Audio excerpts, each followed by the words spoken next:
think it's important to, well, let me say I'm a number 6. I'm not absolutely confident that there is no God, but only in the sense that I'm not absolutely confident that there is no large China teapot in orbit in the solar system. This was Bertrand Russell's example when confronting a certain type of agnosticism. He pointed out that you can't actually disprove the existence of the celestial teapot, which means that we all technically have to be agnostic about the teapot, but in practice we are all a-teapotists.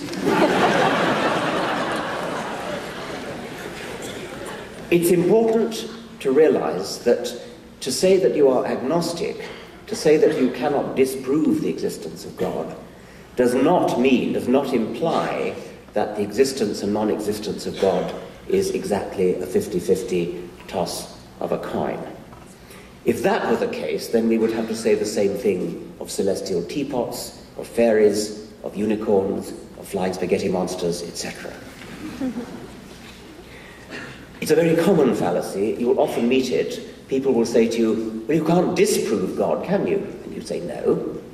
Well, in that case, the likelihood of God existing and non-existing must be exactly 50-50. We just don't know, so it's an even toss-up. Well, of course, it's not an even toss-up.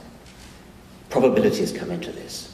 And if you think it's an even toss-up, just think teapot or think fairy.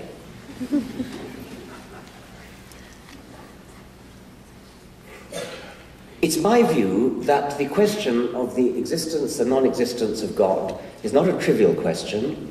It is a scientific question. And I make myself unpopular with some of my scientific colleagues by saying that. But it seems to me that a universe with a God would be a completely different kind of universe from one without. And it would be a scientific difference. This is completely obvious in the case of the miracle-wreaking theistic God, who turns water into wine, raises people from the dead, is born of a virgin, etc., parts the Red Sea, and so on. Because that really is a tangible interference in the physical world. Nobody could possibly say that that is a matter outside science. That is strictly within science. But even without that, even without the crude, miracle-wreaking theistic God, suppose we turn to a more sophisticated deistic God, who say responsible only for planning the laws of physics, the laws and constants of physics.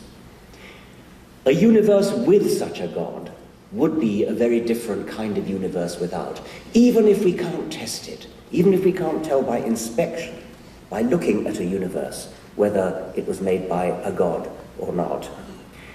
It is surely the case that from a purely scientific point of view, if you're walking around in a universe where you know that there's a gigantic intelligence lurking like a coiled spring at the base of the universe, that's a totally different kind of universe to be living in, scientifically speaking, than a universe where there is no such intelligence, a universe where the only intelligence exists as the end product of a long, gradual process of evolution, which is what I believe. Intelligence, design, creativity come late in the universe, as opposed to at the beginning of it. The only one of the traditional arguments for the existence of God that's widely used today is the teleological argument, sometimes called the argument from design. It's the familiar watchmaker argument, originally put forward by William Paley in 1802, a famous archdeacon. And his argument goes, if you find a watch, and you look at it, and you examine it, and you look at all the cogwheels and the springs and the screws and the nuts, and you work out that it's obviously doing something useful, it's telling the time, and you conclude with certainty that this has to have had a watchmaker. There has to have been a designer for something so complicated and so obviously functional. How much more, Paley went on, would you say the same of, say, an eye or a heart? It's one of the most superficially plausible bad arguments ever discovered. And it is rediscovered by just about everybody until they're taught the logical fallacy or until they're taught Darwin's brilliant scientific alternative. In the familiar world of human artifacts, of watches and computers and cars, things that look designed are designed. To naive observers, it seems to follow that similarly complicated things in the natural world that look designed, eyes and hearts and so on, are designed too. And that's not just a bad argument by analogy, it's a bad argument by probability as well. If you randomly scramble the fragments of an eye or a heart 1,000,000 times, you'd be lucky to hit upon a random combination that came anywhere close to seeing or pumping. And therefore, the fact that the real thing does see, the real heart does pump, indicates a high degree of non-randomness, a high degree of improbability in a teleological direction, the direction of fulfilling some functional purpose. So we can be absolutely sure that eyes and hearts, like watches and computers, were not assembled by random chance. And of course, no sensible scientist ever said they could. Lamentably, the scientific education of most British and American scientists omits all mention of Darwinism. And therefore, the only alternative to chance that most people can imagine is design.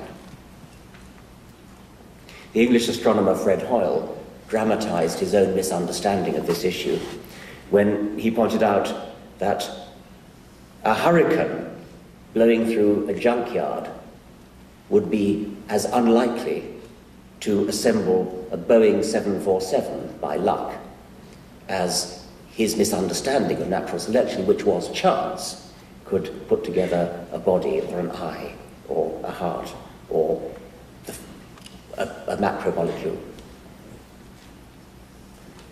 And the answer, of course, is that natural selection is not a theory of chance, as we shall see. Even before Darwin's time, even before Darwin showed natural selection, the impotence of the argument from design was clear, at least to some philosophers such as David Hume. How could it ever have been a good idea to postulate, in explanation for the existence of the complex and improbable, how could it ever have been a good idea to postulate a complex, improbable thing such as a god, a designer? How can you even imagine that you've explained anything at all when you are presented with a highly improbable object like an eye or a heart? That's the challenge. How do we explain that? To say that you've explained it by just saying God done it is pathetic, self-defeating, because the God that you're postulating would surely have to be at least as complicated and improbable as the object that he is being invoked to explain. That was clear to David Hume long before Darwin was born. What Hume didn't know was the supremely elegant alternative that Darwin was to give us after Hume's death. Natural selection is so stunningly powerful and elegant an idea, it not only explains the whole of life, in my view, it raises our consciousness, and that's a phrase I'm going to use later. It raises our consciousness and boosts our confidence in science's future ability to explain everything else.